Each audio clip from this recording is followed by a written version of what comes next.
French, le podcast pour apprendre et comprendre le français. Enchanté, moi c'est Julien, prof depuis 8 ans dans le monde entier et j'ai plein de choses à vous raconter. Alors, c'est parti!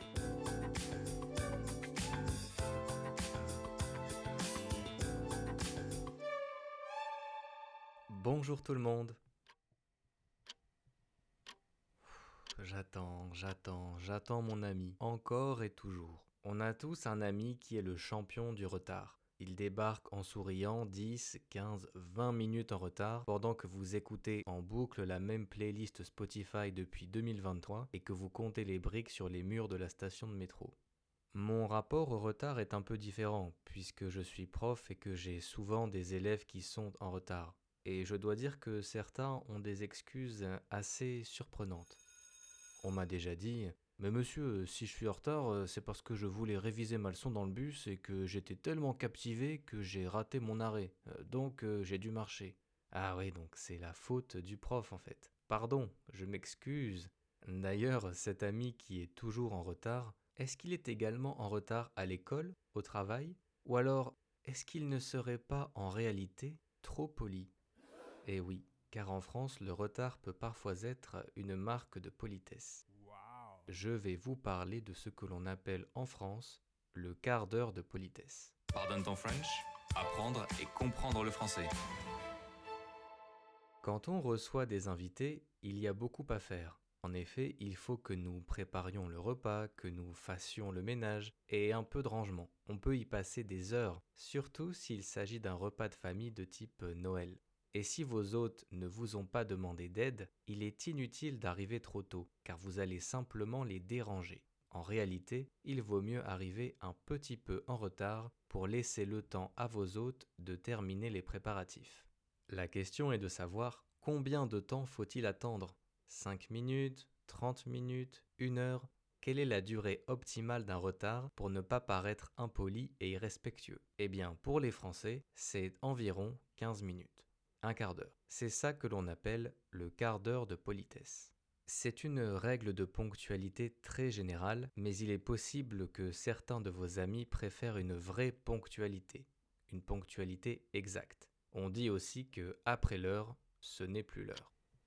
Si je me base sur mon expérience, tout dépend du type de rendez-vous. Si vous avez un rendez-vous dans un restaurant, par exemple, il faut arriver à l'heure, par respect pour le restaurateur et pour ne pas perdre votre table. Par contre, si vous êtes invité chez quelqu'un, dans sa maison ou son appartement, arriver un petit peu en retard est accepté et même encouragé. Un retard entre 5 et 15 minutes est possible sans devoir notifier l'hôte. Cependant, si votre retard excède 15 minutes, il faut envoyer un message à la personne qui vous invite pour la prévenir.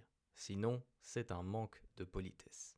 Bien sûr, même si le quart d'heure de politesse est un trait culturel, chaque individu a aussi sa personnalité propre. Dans les groupes d'amis, il y a souvent le retardataire, celui qui est toujours en retard. Et à l'opposé, celui qui est souvent en avance, le super ponctuel, qui va devenir très créatif pour insulter celui qui est toujours en retard. Moi, je suis plutôt celui qui est un peu en retard. Je suis toujours prêt quand il faut, mais je vais aux toilettes, je vérifie 3 fois que la porte est bien fermée, alors je me retrouve un peu en retard. Aujourd'hui, avec les téléphones, c'est un peu différent parce que celui qui vous invite peut vous demander directement si vous êtes bientôt là, ce qui crée une charge mentale supplémentaire. Ou peut-être que spontanément, vous allez dire que vous êtes bientôt là, ce qui génère un stress puisque l'hôte doit attendre à côté de la porte. C'est compliqué, la vie en société, n'est-ce pas? Et vous, est-ce que vous êtes souvent en retard? Dites-le moi en commentaire.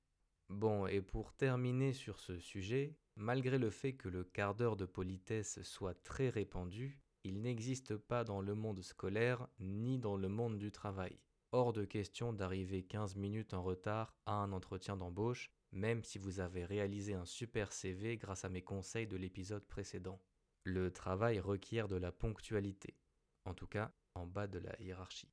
Pour moi, le quart d'heure de politesse est quelque chose de logique. Mais je me demande ce que vous en pensez, vous qui venez de plusieurs pays différents, de cultures différentes. Je serais curieux de savoir si vous pensez que 15 minutes de retard est tolérable, si le quart d'heure de politesse est une bonne idée. Alors n'hésitez pas à me répondre en commentaire. En attendant de vous lire, place à la deuxième rubrique, les petits mots de la France.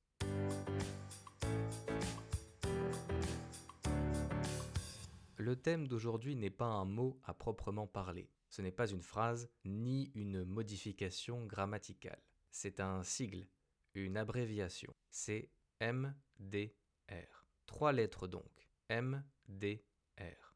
À votre avis, ça veut dire quoi? Macron, Darmanin, Retailleau, c'est-à-dire le président français et ses 2 ministres les plus actifs? Eh bien non. MDR veut dire mort de rire. C'est le LOL à la française. Bien sûr, comme LOL, on l'utilise surtout à l'écrit. C'est un peu bizarre de le dire. Il faut le garder pour les SMS et WhatsApp. Et toujours en situation informelle avec des amis. Si votre patron vous envoie par email « Bonjour, où est le dossier Pichon ?» ne répondez pas « Je ne sais pas, MDR ». Ça risquerait de choquer. Il existe des variations du MDR. Par exemple, le PTDR, qui veut dire péter de rire, comme exploser de rire. C'est supérieur au MDR. Que ça soit pour le MDR ou le PTDR, vous pouvez ajouter plusieurs R à la fin pour montrer que c'est vraiment drôle. Personnellement, des fois, je suis vraiment MDR, RRRRRRRRRRRRRR. Regardons quelques exemples. Quelqu'un m'a dit que je ressemblais à Chuck Norris. MDR, excellent. Ou encore, je suis chez Starbucks, le café coûte 5 €. MDR, ils sont fous. D'ailleurs, les Français ont inventé l'expression MDR à l'époque où il fallait payer pour envoyer des messages. Chaque caractère était important. Si on dépassait la limite, il fallait payer plus cher. Donc les abréviations étaient répandues. Moi, parfois, quand je suis surpris par un truc drôle, je peux écrire « mais genre MDR ». Cependant, à notre époque, les emojis tendent à prendre la place de l'expression MDR. On lui préfère l'emoji qui pleure de rire. En tout cas, si vous avez ri un petit peu pendant le podcast, n'hésitez pas à écrire MDR dans les commentaires. Ah bah tiens, voilà mon ami qui arrive enfin. Bonne journée à vous et à bientôt. Merci.